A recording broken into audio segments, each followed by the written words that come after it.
yaddaşım yazılıb daşa, babamın duası sinəmdə yaşa. Gözüm görüb qaranlıq illəri indi doğur, şəhidin şəfəqi Qarabağ deyəndə titrəyir torpaq. Adını yazmışam sinəmə bayraq, sürünən illəri biz daşıdıq, qürurumuzla daim yaşadıq. Ürəyimdə döyünən tarix var, sükutda danışan bir xalq var.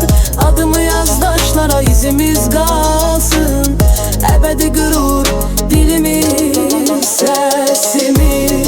Səsimizdir dağları oyadan, qanımızdır torpağa can olan, adımızdır zamanla sınmayan, Azərbaycan sonsuz dirənişdə yanan.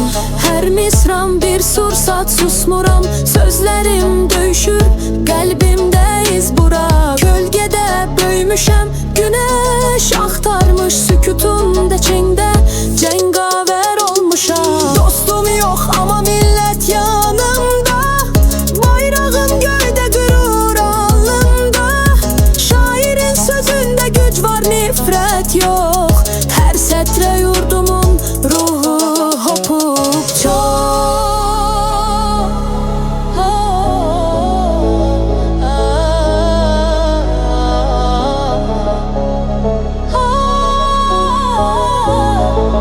Nefesimde esir bir tarih.